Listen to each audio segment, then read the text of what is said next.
Vasudevaya. Om Namo Bhagavate Vasudevaya. Reading from Srimad Bhagavad Gita, 3rd chapter, verse number 7. Yastundriyani karmani niyamyaram Arjuna karmendriyahi karma yoga asakta sa vishishyate. Translation and purport by Srila Prabhupada. Translation. On the other hand, he who controls the senses by the mind and engages his active organs in works of devotion, without attachment is by far superior. Purport. Instead of becoming a pseudo-transcendentalist for the sake of wanton living and sense enjoyment, it is better to remain in one's own business and execute the purpose of life, which is to get free from material bondage and enter into the kingdom of God. The prime Swartha Gati, or the goal of self-interest, is to reach Vishnu. The whole institution of Varna and Ashrama is designed to help us reach this goal of life. A householder can also reach this destination by regulated service in Krishna consciousness. For self-realization, one can live a controlled life as prescribed in the Shastras and continue carrying out his business without attachment, and in that way make progress. Such a sincere person who follows this method is far better situated than the false pretender who adopts show bottle spiritualism to cheat the innocent public. A sincere sweeper in the street is far better than Charlton meditator who meditates only for the sake of making a living. The sense of Bhaktivedanta purport. Om Ajnanatimirandasya Jnananjanashalakaya Chakshurunmilitam Yena Tasmai Shri Gurave Namaha. Namo Vishnupadaya Krishna Presthaya Bhutale Srimate Bhaktivedanta Swami Niti Namine. Namaste Saraswate Deve Gauravani Pracharine Nirvasesha Shunyavadi Paschatya Deshatarine.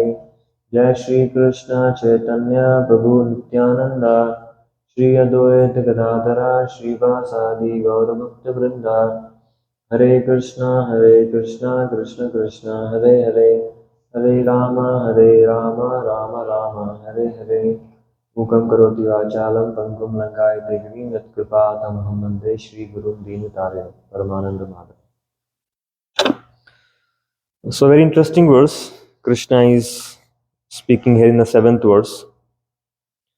So in the previous verse, Krishna has explained who is Mithyachari. He said, Mithyachari sa uchyate. Who is Mithyachari? Karmendriya samyamya ya aste manasa smaran indriyarthan vimudatma Mithyachara sa uchyate. And in this verse, Krishna is saying, Asakta sa vishishyate. So Mithyachari is a person who is pretender, who is pretending what he is not. And in the next verse, today's verse, Krishna is saying, Sa vishishyate. Vishishyate means something better, Vishesh. So basically what Krishna is saying is there is some superior to this Mithyachari. There is something superior which exists than just pretend something. So whom did he call pretender in the last verse? He said, one who restrains the senses and the organ of action, but whose mind dwells on sense object, certainly deludes himself and is called a pretender.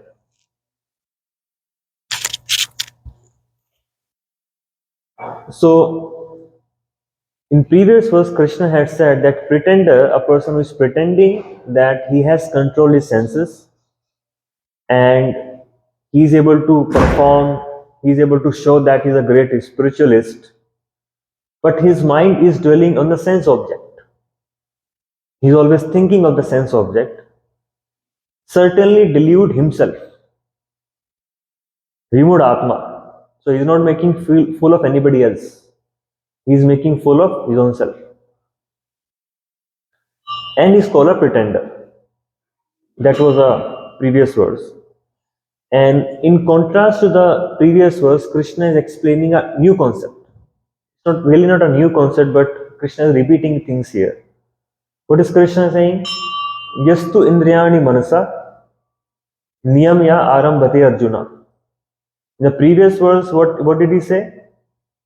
Indriya artha vimudatma mithyachara sa uchyate. Here he is saying niyamya abhyartha arjuna. Karmendriya karma yogam. In the previous verse, the action was negated and it was trying to restrain the senses and sense object. But in this verse, Krishna is proposing something else. Krishna is proposing karma yogam. And if we do karma yogam, asakta sa vishishyate. We become superior to a person who is not acting. So basically what Krishna is saying in this verse is, on the other hand means first time is somebody is pretending and deluding himself. And in this verse, on the other hand, on the other aspects. So he's showing the two sides of the coins. He who controls the senses by the mind and engages his active organ in the work of devotion without attachment is by far superior. In the previous situation, when a person is called pretender, he is not acting, he is showing that he has become a great personality by not executing his duties, but his mind is attached to the result. He is always thinking of that. Although externally he is able to give it up or able to restrain his senses, but his still mind is wandering on the same sense object which is trying to restrain from.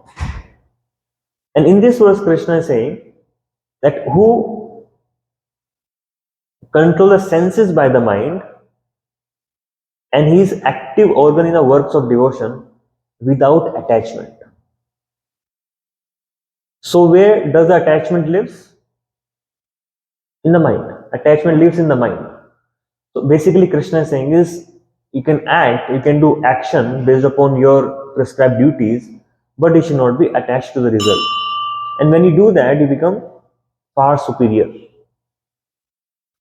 So now the question comes, why a person try to pretend himself? Why somebody likes to pretend and like to show something what he is not?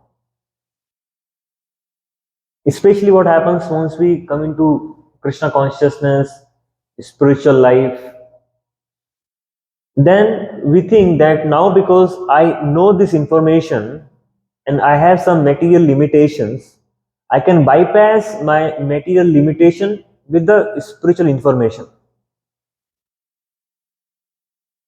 We can bypass our material limitations by the spiritual information.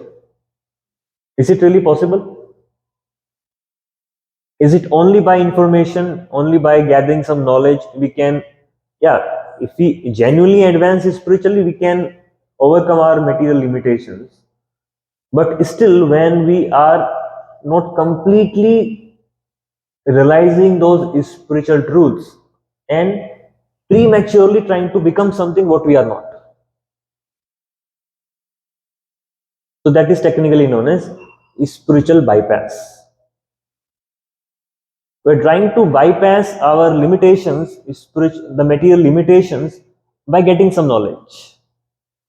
So that is what Arjuna was trying to do. He had some spiritual information that, the better thing is to go to the Himalayas, is to meditate, is to give up everything. So in the first chapter, that is what he was proposing. He was saying, I don't want to live here. Let me just go to the Himalayas because I can show that I'm a great spiritualist. Why I have to engage in this ghastly warfare? So to answer his doubt or to answer his situation, Krishna is saying a detached householder is better than attached sannyasi. Sannyasi means who is showing, okay, I've given up everything, but his mind is attached to the results. His mind is attached to the sense objects. And in this verse, Krishna is saying, although you are performing your duties as a householder, But if you're detached in the mind, what is without attachment? So householder with detachment is better than attached sannyasi. That is what Krishna is saying to Arjuna. So don't try to take sannyas prematurely. Don't think you can go to the Himalayas. Don't think you can be without anger if somebody comes and offend you. Don't think that somebody if doesn't give you what you want, then you'll be without any resentment. Don't think like this because you are not mature to the Brahminical qualification yet. Basically, he is saying to all of us, he is not saying to Arjuna because Arjuna is already a pure devotee of Krishna in that way. So, what's happening here is why we are trying to do spiritual bypass. Why it is happening in all of our mind. Technically, if you see why we are not able to do what we are at without attachment and continue pursuing the spiritual life and continue advancing spiritually. One of the foremost reason why we are not able to execute that is because of not being able to accept our reality. Because we are not able to accept where I am, my material limitations, and trying to achieve something which I don't have, trying to reach somewhere else where I am not. For an example, if you want to go to New York City from here, so unless you put your current location, the map will not show you the different routes. You need your current location. So current location means what is my current reality, where I stand today. So unless we know that, unless we are aware of it, unless we acknowledge that this is my reality and not try to jump to the highest standard without being going through the route which is being offered by the map, in this case by the guidance of Shastras, we'll end up being nowhere. That is why it is said that we are deluding ourselves. What does Krishna really means deluding yourself? Deluding means yourself means you're cheating yourself. You're not cheating others. You may show, okay, I'm able to cheat others. I can show myself as a great personality. I can gain a lot of adoration from them. Actually, you're not cheating them, but you're cheating yourself. So why do you think Krishna is saying that we delude ourselves by pretending? What's the reason? Why is Krishna saying that you're cheating yourself by pretending to be something what you are not? What's the reason? How are we cheating ourselves? So we are cheating ourselves because we are kind of stopping our own progress. How we are stopping our own progress? Because unless we become aware what is my current reality, till that point of time you will not be able to move forward. You can keep living in denial. Oh, it doesn't exist. I'm not like this. Even if somebody points out something in us, those blind spots, no, I'm not doing it. Because you want to live in denial. For an example, if you have some disease going on in the body, and you just keep saying, no, it doesn't exist. Like I was hearing the example of a Yuvraj Singh, that how when he was diagnosed with cancer, he was not able to accept for a year almost. Yeah, I don't have any cancer. So because he was thinking, if I have to accept this reality, means my whole life will change. I will not be able to play cricket. I will not be able to show who I am. I have to pretend myself that I'm a great personality. I don't have weaknesses. I can still going on because he was in his 20s, late 20s. So unless he become aware, he confront the reality, he will not be able to treat himself better. So by becoming aware of our own reality, we are helping ourselves. How we are helping ourselves is by the reason being, then there's a guidance which is there, which I can accept. I can accept the treatment. And unless you bring out that disease out, yes, it's very messy. We really can't confront it. Because sometimes the reality is so harsh that it's painful to confront it. So how we are cheating ourselves is, and why we are trying to pretend ourselves what we are not, is because we don't want to confront the reality. Or in other words, we don't have courage to see the reality. In that sense, we are a weak person in that way. You can show to others what I am, it's very easy, and people can adore you, people can say you are a great person. But unless you are able to see who you really are and able to have that clear mirror in your mind, that is what my reality is. At least be honest with yourself and not cheat your own self. Oh, I am not like this. I don't have this certain beliefs.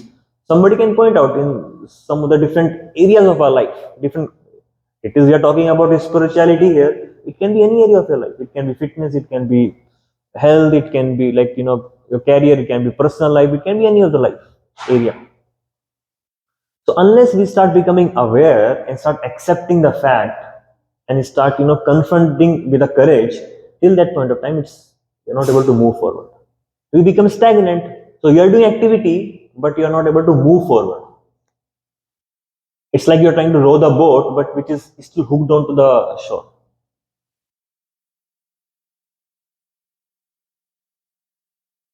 So that is why Krishna is saying we are trying to cheat ourselves.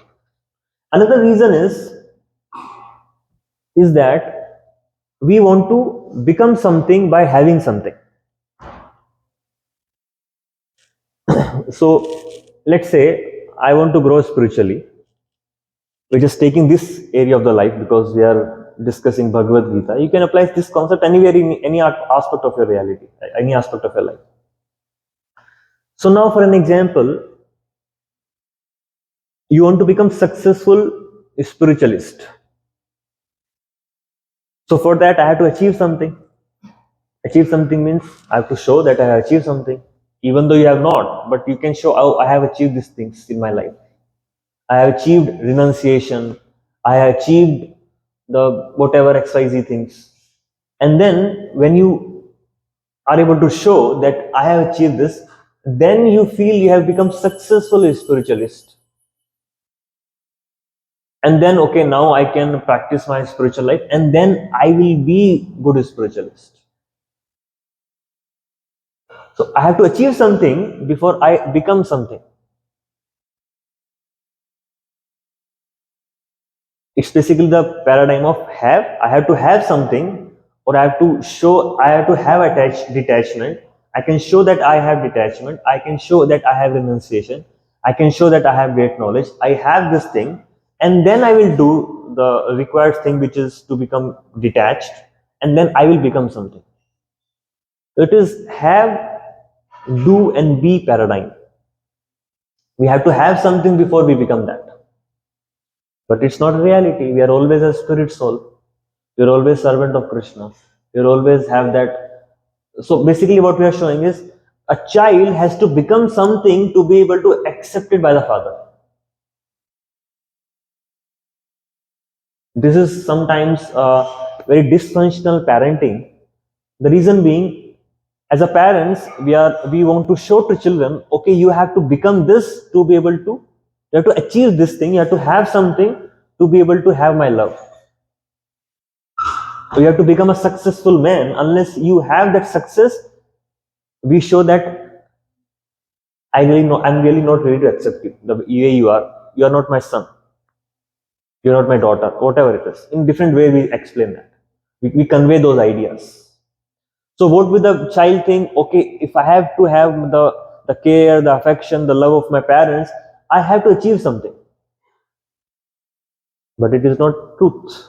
A true parents will accept the child the way he is, will accept and will try to inspire that child to achieve something. The child is always a child. He's always the loving child of a good parents. So, but similarly, we as a spirit soul always are accepted by Krishna, always are loved by Krishna, always are cared by Krishna. So, not that I have to achieve something to be able to receive Krishna's care, Krishna's direction, Krishna's knowledge, Krishna's guidance, and everything. So what we think, unless I achieve certain things in my spiritual life, which I am not able to, so let me show it. And then Krishna will love me. So in a way, we are deluding ourselves because Krishna knows the reality. And Krishna is saying that Better you accept where you are. I'll be more than happy than you're trying to pretend something what you are not. So that is known as, um, even spiritually we try to do that. Okay, let me achieve something before I get the validation from Krishna. Krishna has to validate me. Okay, you are a good devotee. How Krishna would show I am a good devotee? If I meet those social standard of spiritual life. But that is not so. Krishna, so why we are thinking like this? Because I am thinking I am this body and I am this mind, and unless I achieve perfection of the body and mind, till that point of time, I can't achieve the spiritual perfection. But you can achieve spiritual perfection without the perfection of body and the mind. So now in this case, what we can do is, so how do we reverse this? Okay, we have to have something to be able to become Krishna's devotee. What is the other paradigm? What Krishna is giving in this verse? Just reverse it. We do have. So we do have means I am already Krishna's servant. I have accepted as a Jivera Krishnadas a Vishwas, that faith. Then when we have that conviction that I am Krishna's devotee heart to heart, then let me do certain actions. How the Krishna devotee will perform. And how the Krishna devotee will perform? He will do his prescribed duties. He will be honest to himself. He will do whatever is required for us to maintain his body and mind. He will not try to bypass. And he will be grounded in the reality and try to achieve the higher purpose of life. So when we have that feeling, okay, I am a spiritual being, and then we try to do something, and then automatically you will achieve that. So note that by showing I have achieved, I will become that. It is other way around. By having that conviction that I am Krishna's part and parcel, heart to heart, that deep spiritual realizations, and then with the body and the mind, you are able to act in this world the way you are required to act, and then you achieve perfection of life. So that is known as sattvic paradigm. We become, we do things, and we achieve. Not that by achieving we become something. So that is what Krishna is trying to say in this verse. And another thing what Krishna says is, he says about illusion. He says about illusion. So if you see, we are trying to delude ourselves. It's a kind of illusion. So we are living in the illusion of transcendence. We are, okay, now I have transcended my material limitations. I am not this person anymore. I have achieved perfection by showing that I have perfection. So by showing I have perfection, I have already achieved perfection.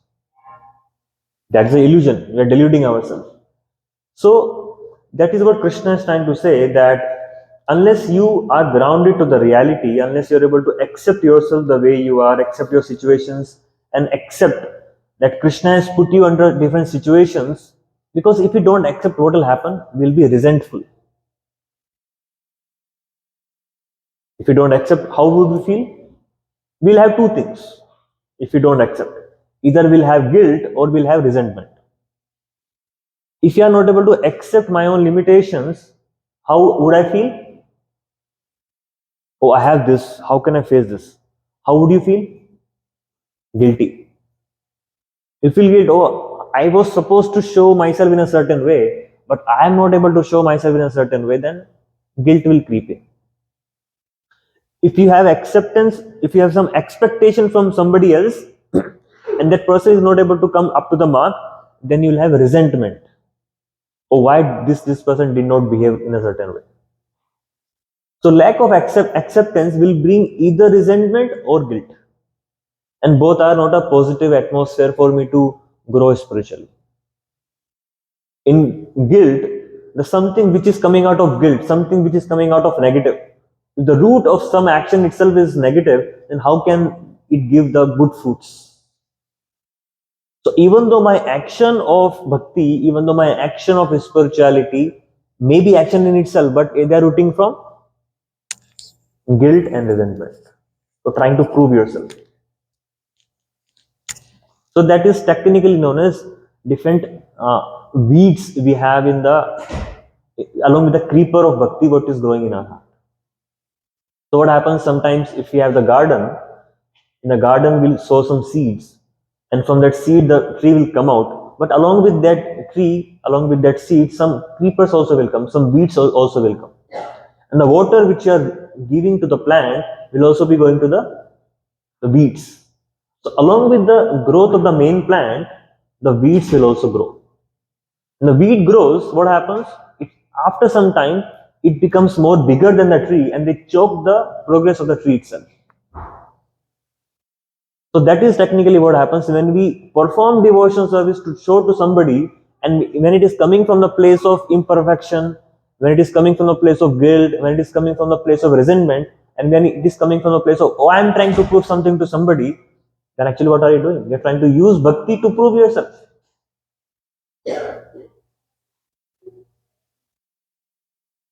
That is what not Krishna is expecting us to do. So Krishna, okay, what does Krishna say? Yo me bhaktya parachati. He is asking us to give love, not guilt. He is asking us to give devotion out of love, not out of guilt. Sometimes I meet some people, they say, oh, I'm so guilty that from last 30, 40 years I was not practicing this spirituality, and now I have to finish my spiritual life in this life itself. They are very, very, very motivated. Last 40 years I was indulging so much of simple activities, I was indulging so much of bad karma, so now I have to prove myself, and they become so hard on themselves. So what is happening here is they are trying to compensate that guilt with performance of bhakti. That is not really coming that I want to go to Krishna. That is coming, oh, I lack something that will have me fulfillment of that feelings.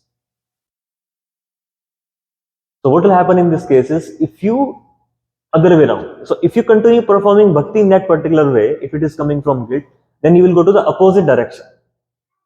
And what is opposite of guilt? Pride. The pride will come. Because see, I could prove myself now. So you started bhakti because you were having guilt, but if you continue in this way and you're able to achieve some success also, you'll become proud of that. So that is another pretension, that another way the weeds will grow in the heart of your bhakti, heart of your garden in that way. So Krishna is asking us to be very, very careful not to use Krishna's devotion, not to use the energy which flows from Krishna consciousness, not to use that for our own material purposes.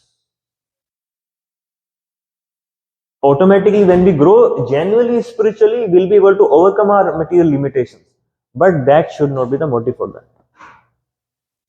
Because yes, Krishna will be happy, but Krishna will be much more happier when we are able to see, become aware, and become able, because without awareness there is no transformation. You can't really change unless you become aware. They say there are 6 stages of change, and the stages of change is, one is known as, second stage is known as contemplation. So first stage is known as pre-contemplation, wherein a person is not aware that he has to really change or not. He is living in denial. He is thinking, I'm perfect, I don't have any issues. That person have a problem. It is like blind spots, pre-contemplation. And then you move from slowly from pre-contemplation to contemplation. Now you start becoming aware. Okay, now I have some issues. There are some challenges which is going on.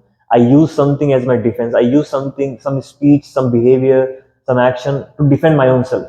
You start becoming more aware of that. And then when you become aware of that, you start preparing to change. Not suddenly act on that particular action, but prepare yourself for change. And then you see now awareness, contemplation will be the preparation for you to change. Unless you become aware, there will be no change, there will be no transformation. And what do we think? That spiritual life means always should give me good, nice, goody feelings. So if we think that any process of change should be pleasant, you're deluding yourself. Because you see, that is what Krishna is saying. In the sixth verse, it's very easy. The easy is one who restrains the senses and the organ of action, but whose mind dwells on sense object. Who is seeing where my mind is? I can be present here. It's very easy for me, isn't it? Much more easier for me to, I can just hold myself and just keep thinking in my own mind. That is much easier than what? Than performing your prescribed duties without attachment. And why it is difficult? Because Krishna says again in the seventh or sixth chapter, he says, Anashita karma phalam karyam karma karoti yaha. Sasanyasi cha yogi cha na niragdir na chakriyaha. So in this verse, Krishna is giving the real definition of sannyas. So according to us, what is sannyas? According to us, the sannyas, okay, let me pretend that I am a good devotee, I am a good person, and let me keep on thinking negative about that person. Let me be very gracious, let me speak very softly, let me pretend that I am his friend, but in my mind, let me continue to maintain that enmity. Is another version of what Krishna is saying in this verse, in our day-to-day interaction. So what is happening in this case? Although I am showing to that person I am his friend and not being able to resolve those conflicts, able to touch upon those pain points, you continue to grow. And to whom is he hurting? It is hurting to yourself. We are cheating ourselves in that case. So in this verse, what Krishna is saying is, Nirash anashita karma phalam karyam karma karotiyaha. He used the word anashita. Anashita means ashraya, taking shelter. He's saying anashita. Anashita means not taking shelter. Ashita, ashraya, taking shelter of something. Anashita means not taking shelter. So not taking shelter of what? Anashita karma phalam.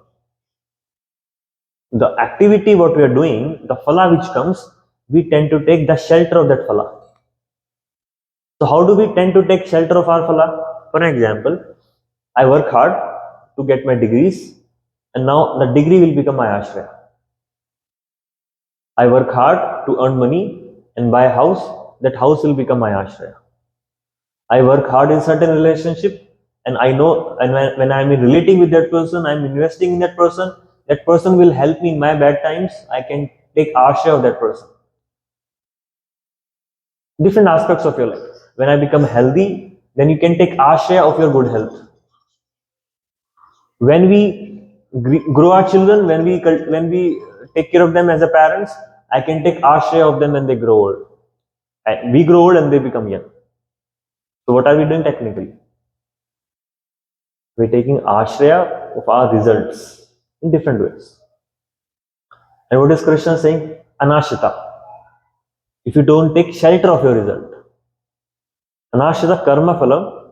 Okay, if I don't have to take shelter of my result, then why I have to act at all? So to confirm this, Krishna is saying in the next line, Anashita karma phalam karyam karma karoti. I still you act. Difficult, right? Acting in a certain way with full force, but not taking shelter of the results, become very demotivating. There is no motivation for me to act, isn't it? Because unless I get the result, I will achieve completeness only by achieving the result. That is, have to be consciousness. I have to have something to be able to feel complete. I have to have something that results so that I can feel satisfied. No, you feel satisfied and then you achieve the result, then you will not be attached to the result. If you are already satisfied in your heart, if you are already content, if you are already feeling that happiness, so you will not feel that attachment to the result when it comes. It will be easy for you to let go of things, even though they are not, even though you have achieved it, even though you have gained it. So from the beginning itself, if we change the thinking pattern, then it will be easy for us to give up those results. And Krishna's continuing in this verse, Anashita karma phalam karyam karma karotiha sa sannyasi cha yogi cha. He is a real sannyasi. Sannyasi is not he na niragdi na chakriya. He is not acting. He is not performing any sacrifice. He is not giving his 100% and trying to give whatever he can potentially with his body and mind. He is not sannyasi. Same thing is Krishna saying in these verses, in these two verses. One who pretends he is not sannyasi. Oh, I have become sannyasi, but I will not act. But here Krishna is giving a completely opposite direction, completely opposite definition. Achieve, act, but don't be attached to the result. That is what we can understand from these verses. If anybody have any doubts, any questions, maybe we can discuss for some time.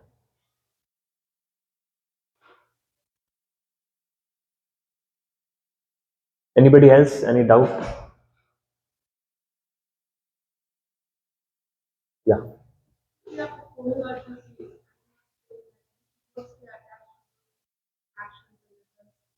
And you should feel happiness from the foremost start. So how do we feel that happiness? So obviously, we always expect some result by our actions. That happiness, how that will come.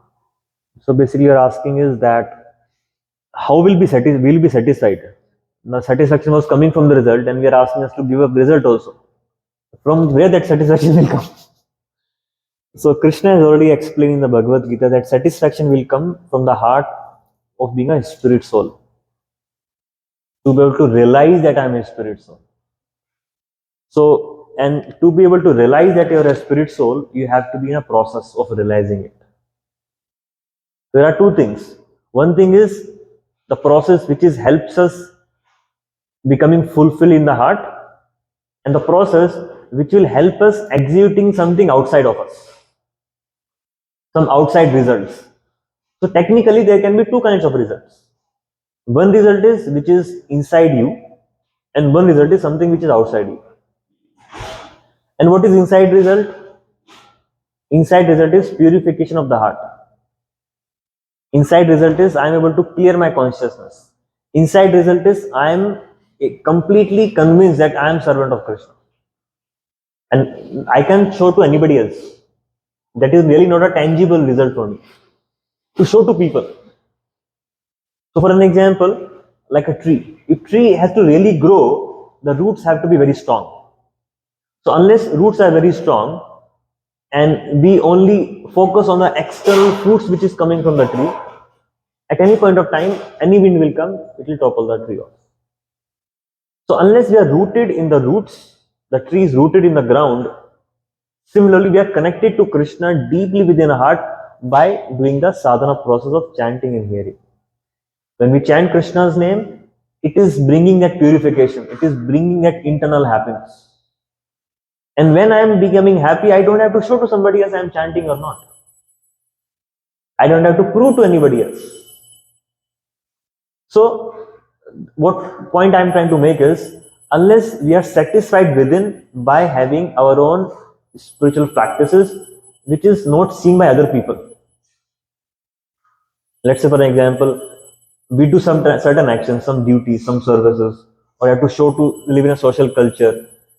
So, if we are satisfied within by having that deep connection with the holy name, by having that deep connection with Krishna in our heart, by being able to meditate on how much Krishna has cared for me, having those gratefulness, having those deep feelings of conviction that Krishna will protect me always, these are not visible to anybody. These fruits are, nobody can see that. So once we are able to taste the internal fruits, we will not desire for external fruits. But if you don't have internal fruits, you will always keep looking for outside fruits. I hope. We have to stay deep rooted in Krishna's service. Deep rooted in Krishna service, and a service which is first primarily service to me, not to somebody else. We can preach, that is also service. But that service, you will look for that adoration, you will look for that, that glorification in that service if you're not experiencing the internal result of chanting and purification of your consciousness. The service is specifically related to my own spiritual development. That is chanting Krishna's name, hearing about Krishna, reading about Krishna from Srila Prabhupada books. That nourishment, unless we are able to gain that nourishment from Srila Prabhupada teachings, we all look for nourishment, right? Ultimately, what we are looking for. So, who gives us nourishment? The mother gives us nourishment. And who is the supreme mother here in his spiritual life? Radharani is the supreme spiritual mother. And Srila Prabhupada is a representative of Srimati Radharani. So when Srila Prabhupada gives us something, he is giving something from coming from Radharani, and it is giving us nourishment. So when we are able to draw that nourishment from Srila Prabhupada teaching, from japa, which is ultimately coming from my original mother Srimati Radharani, and automatically I'll be happy, I'll be satisfied in my heart. And then I will not look for the action, for the result of my external actions. You can just divide internal action, external action, internal foods, external foods. So internal foods are able to have that courageous introspection, able to remove those weeds, able to accept my own reality, those internal work that is not visible to anybody. So if we are satisfied by enjoying the internal fruits, then we will not look for external fruits. I hope that's clear. Anybody else?